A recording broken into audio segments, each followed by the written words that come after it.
નમસ્કાર વાલા વિદ્યાર્થી મિત્રો, હું કનુભાઈ ગુરુજી આપ સૌનું હાર્દિક સ્વાગત કરું છું। વિદ્યાર્થી મિત્રો, આજે આપણે સ્વાધ્યાય 12.1નો દાખલા નંબર 2 શીખીશું। સૌપ્રથમ એની રકમ વાંચીએ। એક અર્ધગોલક ઉપર એક પોલો નળાકાર બેસાડેલો હોય તેવું એક પાત્ર છે। અર્ધગોલકનો વ્યાસ 14 સેમી છે અને પાત્રની કુલ ઊંચાઈ 13 સેમી છે। પાત્રની અંદરની સપાટીનો કુલ પૃષ્ઠફળ શોધો। આપણે અહીંયા નીચે એક અર્ધગોલક છે અને ઉપર એક નળાકાર, આ રીતના એક સંયોજિત પદાર્થ બનાવેલો છે અને આની અંદરની સપાટીનો જે અંદરની સપાટી છે એનું કુલ પૃષ્ઠફળ શોધવાનું છે। હવે જે આપણે સૂત્રનો ઉપયોગ થશે એ બહારની સપાટી માટે હોય કે અંદરની સપાટી માટે, સૂત્ર બંનેના સરખા જ આવે। આપણે અહીંયા નળાકારની વક્ર સપાટીના ક્ષેત્રફળનું સૂત્ર જાણીએ છીએ, 2πr(h) છે અને ગોલકની કે અર્ધગોલકની વક્ર સપાટીના ક્ષેત્રફળનું સૂત્ર છે 2πr, બરાબર। બંને જે સૂત્રો છે એનો સરવાળો લઈને કિંમતો મૂકીશું એટલે સાદુરૂપ આપીને આપણને જવાબ મળી જશે, બરાબર। સૌપ્રથમ આની અંદર જે વિગતો આપી છે બધી લખી દઈએ અને જે મેળવવાની છે એ મેળવી લઈએ। ખૂબ સરળ છે દાખલો, પૂરેપૂરું ધ્યાન આપજો। સૌપ્રથમ અહીંયા હવે જુઓ, નળાકારની ત્રિજ્યા અને અર્ધગોલકની ત્રિજ્યા સરખી જ છે એટલે અલગ અલગ ઉલ્લેખ કરવાની જરૂર નથી, સીધા જ આપણે ત્રિજ્યા r મેળવી દઈશું। r બરાબર વ્યાસ ભાગ્યા 2 બરાબર અહીંયા આખો વ્યાસ જે છે નળાકાર અને અર્ધગોલક બંનેનો વ્યાસ 14 સેમી છે। 14 ને 2 વડે ભાગો એટલે 2 × 14 7 સેમી, બરાબર। પહેલથી અહીંયા આકૃતિમાં લખ્યો છે। એના પછી આપણને ઊંચાઈની જરૂર પડશે, નળાકારની ઊંચાઈની।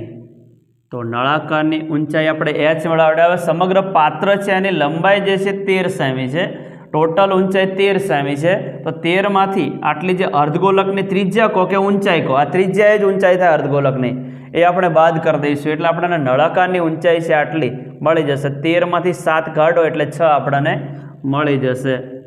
તો 13 - 7, 13 માંથી 7 બાદ કરીએ એટલે આપણને મળી જશે 6 સેમી, બરાબર। આ રીતના જ માપ છે આટલા। હવે આપણે પાત્રની અંદરની સપાટીનું કુલ પૃષ્ઠફળ,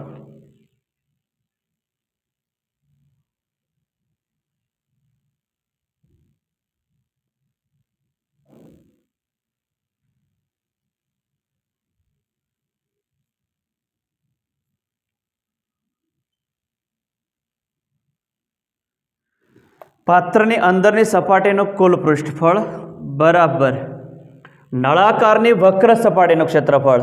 તો સીધું સૂત્ર જ લખી દઈએ, 2πr(h) વત્તા નીચેના અર્ધગોલકની વક્ર સપાટીના ક્ષેત્રફળનું સૂત્ર છે 2πr², બરાબર। હવે થોડું આમાંથી કોમન કાઢી લઈએ એટલે આપણને સાદું રૂપમાં સરળતા રહે, જેટલું કોમન નીકળતું હોય કાઢી દેવાનું। અહીંયા 2πr છે, અહીંયા પણ 2πr છે, 2πr બહાર કાઢી દઈએ તો અહીંથી 2πr બહાર આવે તો અહીંયા h વધશે, વત્તા અહીંથી 2πr બહાર આવે એટલે એકલો r વધશે, બરાબર છે। એક બંનેમાંથી r નીકળી ગયા, r વર્ગમાંથી 1 r બહાર ગયો એટલે 1 r વધશે। હવે કિંમતો મૂકી દઈએ તો 2 ગુણ્યા પાઈની કિંમત 22/7 ગુણ્યા r આપણી પાસે 7 છે તો એ 7 લખી દઈએ અને કૌંસમાં h બરાબર 6 છે,